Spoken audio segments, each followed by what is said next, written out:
Yo tout le monde, c'est Julien de Phasmaniac, j'espère que vous allez bien. Écoutez, moi ça va nickel, vraiment nickel. J'ai pas fait de suivi d'élevage du mois de mars, tout simplement parce que j'avais pas trop le temps. Et puis en plus de ça, c'est vrai que j'ai envie de faire des suivis d'élevage maintenant tous les 2 mois pour vous montrer des choses un peu plus concrètes. Parce que c'est vrai que faire un suivi d'élevage tous les mois, c'est bien. Mais parfois, voilà, l'élevage en un mois, il va pas forcément évoluer tant que ça. Donc, écoutez, on va faire aujourd'hui le suivi d'élevage du mois de mars et du mois d'avril. J'ai mis comme d'habitude tous les bacs par terre et on va regarder ça ensemble. Et puis on va regarder rapidement en tout cas chaque chose parce que j'ai vraiment beaucoup de choses à vous montrer. L'élevage s'est bien agrandi, je commence à avoir, alors je vais pas dire énormément d'espèces, mais je commence à avoir beaucoup d'espèces. Et d'ailleurs je pense que pour l'instant, au niveau des espèces, je vais m'arrêter là le temps de finir la deuxième pièce que j'ai à côté. Et puis voilà, mais bon, on commence à avoir vraiment beaucoup d'espèces. Et c'est plutôt pas mal parce que ça permet tout simplement d'étudier chaque espèce. Il y a des espèces qui sont un peu plus rares. On n'a pas forcément de grandes fiches d'élevage. Et voilà, donc là ça permet vraiment d'étudier chaque petite chose. Et puis écoutez, vous allez voir, c'est plutôt pas mal. Qu'est-ce que je voulais dire? Oui, également je serai peut-être à la... Enfin je serai certainement, pardon, à la bourse au salon d'Arras. Alors je crois que c'est les Reptile Day il me semble, si je me trompe pas. Il y aura un îlot spécial insectes. Donc ils ont décidé de faire ça, donc je trouve ça vraiment super bien. Apparemment c'est un îlot, un emplacement spécial insectes avec 80 mètres carrés il me semble, que consacré aux insectes. Et en plus de ça, il y aura donc des conférences, une conférence d'Arnaud Baudouin, donc un des frères d'Arthropodia, qui nous fera une conférence, tout ça, donc ça pourrait être vraiment pas mal. Donc le formulaire est envoyé, logiquement ça devrait pas poser de soucis. Et puis je vous invite fin avril là à aller donc à la bourse des frères Baudouin en Flers, en Escrebieux. Voilà, c'est une bourse où j'ai été 2 fois. Ouais, 2 fois, et c'est une bourse que j'apprécie particulièrement. Vraiment, c'est vraiment une bourse sympa. C'est pas très grand, mais il y a beaucoup d'insectes, il y a beaucoup de choses un peu originales, donc c'est plutôt sympa. Et écoutez, moi ce que je vous propose c'est qu'on y va. On commence tout de suite avec les bacs que j'ai mis par terre et avec les Thyracoidea zébrés. Voilà, donc toujours dans le même bac. Alors j'ai toujours énormément de naissances, toujours un petit peu de pertes que vous pouvez voir dans le fond, ça c'est normal hein. Sur cette espèce là on peut avoir quand même quelques pertes. Alors bon, allez, comme je l'avais dit, c'est entre on va dire 15 et 20% de pertes, donc c'est pas encore trop tragique on va dire, mais voilà, ça se passe plutôt bien. Alors ce qui est bien c'est que les ronces en plus poussent à l'intérieur, donc ça c'est plutôt pratique hein, voilà. Et puis comme vous le savez hein, dedans il y a les petits qu'on peut voir un petit peu ici là sur et puis ici hein, d'ailleurs, voilà, hop, les petits ici, et dès qu'ils commencent à avoir le stade L3 L4 je les transfère directement dans ce grand bac, voilà, avec les adultes, hop, ce qui permet en fait tout simplement qu'ils puissent bien grandir sans difficulté aussi pour muer. Voilà, c'est très important puisque c'est une espèce qui est assez grande, donc c'est important d'avoir la place pour elle pour muer hein, tout simplement. Et ça se passe très bien. Écoutez, mis à part les quelques pertes, bon ça c'est normal. Écoutez, tout se passe très bien dans l'ensemble. Voilà, et surtout dans ce bac là, voilà, ils muent très bien, ils n'ont aucune difficulté. Et comme j'avais déjà dit, c'est vrai que parfois ça se passe mieux que dans des terrariums hein, bizarrement, parce que c'est vrai que cette espèce là j'avais eu quelques pertes au stade L6, L7 quand ils étaient en terrarium, et là j'ai aucune perte dans les boîtes, donc écoutez, est-ce que je dois vous le conseiller ou pas, c'est la grande question, puisque c'est vrai qu'esthétiquement c'est pas superbe, mais en tout cas si vous n'avez pas forcément un gros budget ou que vous souhaitez réussir peut-être un peu mieux votre élevage, voilà, moi je vous conseille les boîtes, écoutez, sans souci. Allez, on va passer à côté avec...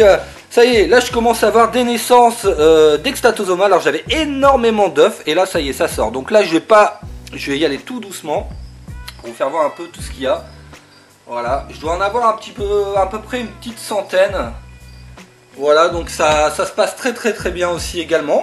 Donc là ils sont dans leur petite boîte. Dès qu'ils auront le stade L2, L3, je les transférerai directement dans le flexarium que j'ai fait pour qu'ils puissent avoir vraiment beaucoup de place pour pouvoir vivre tranquillement. Alors pourquoi j'attends le stade L2, L3? Parce que tout simplement quand ils viennent de naître comme ça, c'est très rapide. Voilà, c'est comme des petites fourmis. C'est très très rapide, et lorsqu'on va changer la ronce, tout ça, ça va être entre guillemets un enfer. Alors plus ou moins parce que moi j'ai mis de l'anti, comment on appelle ça, de l'anti évasion, pardon, tout autour du bac, ce qui permet en fait, quand je les change, qu'ils évitent de monter, qu'ils évitent de sortir. C'est super pratique. D'ailleurs, je vous le conseille si jamais vous utilisez ce genre de bac. Et puis, pourquoi L2, L3? Parce que au stade L3 à peu près, voilà, ils sont beaucoup moins actifs. Et donc je vais pouvoir les transférer dedans avec toute cette place, vous voyez, pour qu'ils puissent grandir et s'épanouir dans un grand espace. Et puis bien sûr, bon, il y aura, j'en vendrai quelques-uns également pour que, voilà, pour pas que j'ai trop non plus de surplus. Voilà, donc ça se passe très très bien. J'ai même mis le pondoir à l'intérieur parce que voilà, j'avais énormément de naissances par jour. Donc j'ai dit on va pas se prendre la tête. Et je mets le pondoir directement et puis écoutez, tout va bien. Alors Paramenexenus laetus, là ça pousse très très bien aussi. Vous voyez là, c'est une femelle subadulte. Voilà, donc rien à voir quand elle sera adulte, hein, la couleur sera pas du tout pareille puisque quand elle sera adulte, elle sera verte, hein, même un vert un petit peu flashy. Et la bonne nouvelle, c'est que j'ai un mâle qui est adulte. Je vais vous le montrer. Voilà, le mâle adulte ici. Vous voyez, qui est très très beau. Et puis écoutez, rien à dire, j'ai aucune perte, tout se passe très très bien. Vraiment cette espèce là, je crois d'ailleurs que j'ai eu depuis leur naissance aucune perte, vraiment. Donc rien à dire, pareil, affaire à suivre. Ici les Thyracoidea biceps normal. Donc là ça grandit bien, voilà, ça grandit super bien avec l'adulte que j'ai mis dedans. Aucun problème. Alors là c'est pareil, sur cette espèce là, moi ce que je fais dès qu'ils commencent à atteindre le stade L4 à peu près, en revanche eux je les mets aussi également dans le flexarium. Alors vous allez me dire ça mélange les espèces, mais c'est pas grave parce que c'est des espèces qui sont relativement différentes. Voilà, puis comme il y a un peu de place pour tout le monde, hein, autant en profiter. Donc je les mettrai dedans pour que pareil que les zébrés, qui puissent muer vraiment en toute tranquillité. Voilà, ici on va passer au calcarata. Vous avez vu, je suis assez rapide parce que j'ai énormément de choses à vous montrer. Alors ici les calcarata, donc Eurycantha calcarata, j'ai eu quelques naissances, je dois être à peu près à 10 naissances. Voilà, par exemple ici, hop, voilà, il est beau, il est fier. Et écoutez, là c'est pareil, c'est une espèce qui est relativement simple à élever, dans son petit bac, pareil, et puis écoutez, elle fait sa petite vie tranquillou. Allez, on va passer ici, donc là, Cnemidophyllum citrifolium. Alors là, écoutez, ça se passe bien. J'ai une bonne nouvelle puisque ma femelle, donc ma grosse femelle, s'est fait féconder, hein, puisque j'ai eu l'occasion d'apercevoir un spermatophore au niveau de l'appareil génital là-bas. Voilà. Donc elle s'est fait féconder, donc elle devrait pas tarder à pondre normalement.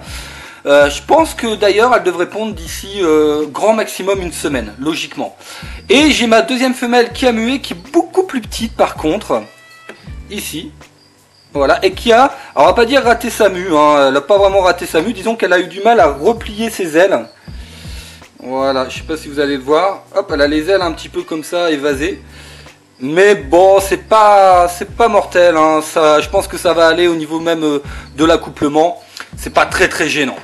Et là pareil, ça se passe bien, écoutez, un petit peu de ronce, voilà, beaucoup de place, et écoutez, tout se passe très très bien. Allez, à côté, Eurycantha, Heteropteris dilatata, voilà, donc vous voyez le mâle qui est sur la femelle, donc le mâle a fécondé la femelle.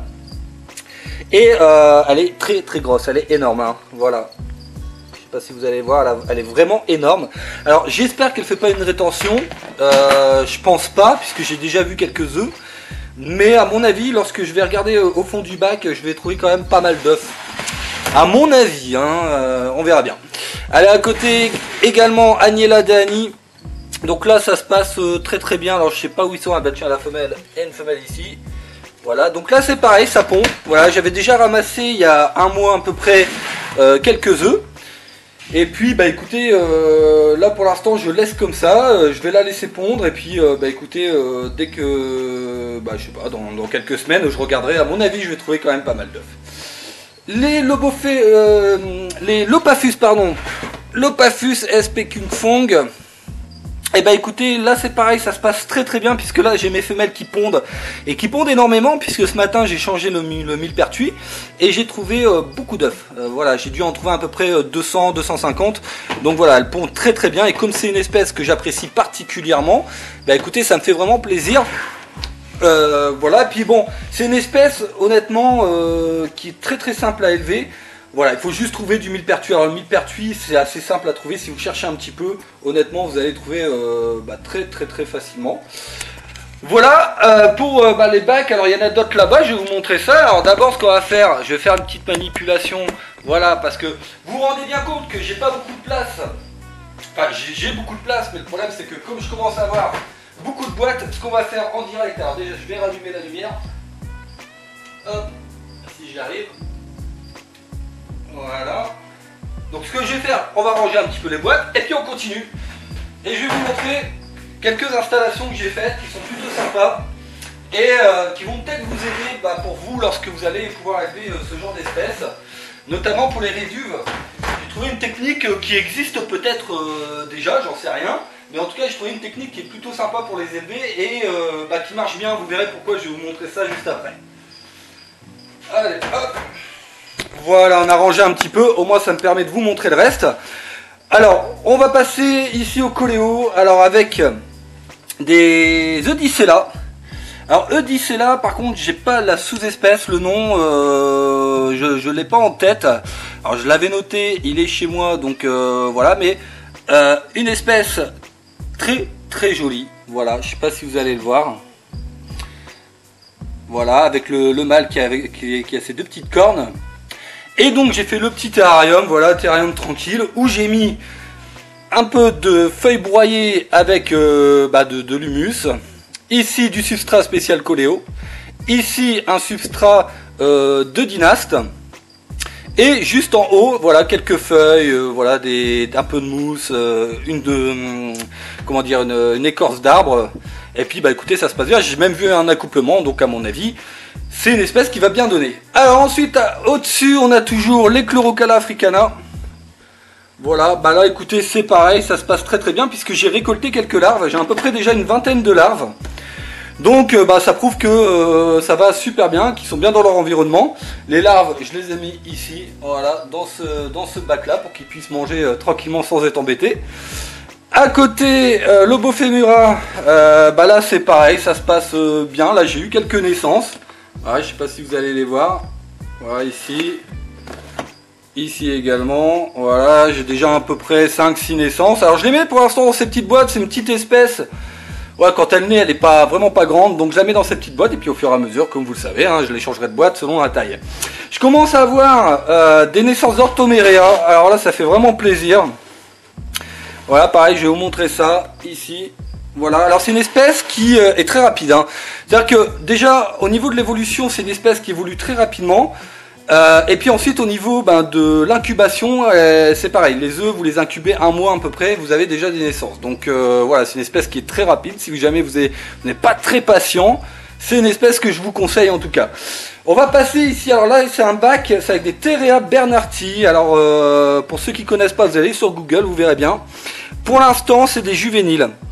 Alors c'est une blatte avec une blatte noire, avec des petits traits blancs, des petits signes blancs selon l'espèce qui peut changer.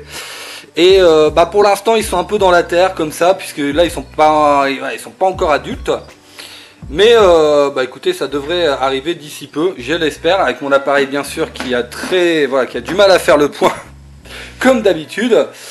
En dessous, le petit élevage de grillons que j'ai mis en place. Alors je vous vois déjà venir, parce que j'avais mis sur Facebook une petite photo et on m'a dit ouais écoute, tu vas être envahi, tu vois, ça va être un truc de fou. Alors sachez que je régule moi-même les pontes, ça veut dire que pour l'instant je mets 2 pondoirs. Et ensuite je ne mettrai plus de pondoirs. Voilà, pour voir un petit peu ce que ça donne, pour voir la quantité que je vais avoir. Et je vais réguler les pontes, puisque déjà c'est pour moi personnellement que je fais cet élevage. C'est pour mes élevages de mandes, d'aranéomorphes et ainsi de suite. Et après s'il y a un surplus, bien sûr je vendrai un petit peu, ça c'est normal. Mais bon, voilà, je vais essayer de réguler au maximum. Mais ça marche bien, puisque là j'ai déjà un pondoir ici. Voilà, petit pondoir dans son bac. Voilà, donc d'ici normalement une dizaine de jours ça devrait commencer à éclore. Et avec cette petite installation que vous voyez ici, donc un câble chauffant qui a été directement agrafé, alors rassurez-vous, il bouge, il n'y a pas été agrafé dedans directement, mais agrafé au plateau en bois, voilà, qui chauffe un petit peu. Donc pour les œufs de grillon. Pour l'incubation également des Tropidacris scolaris, puisque c'est une incubation qui est assez longue.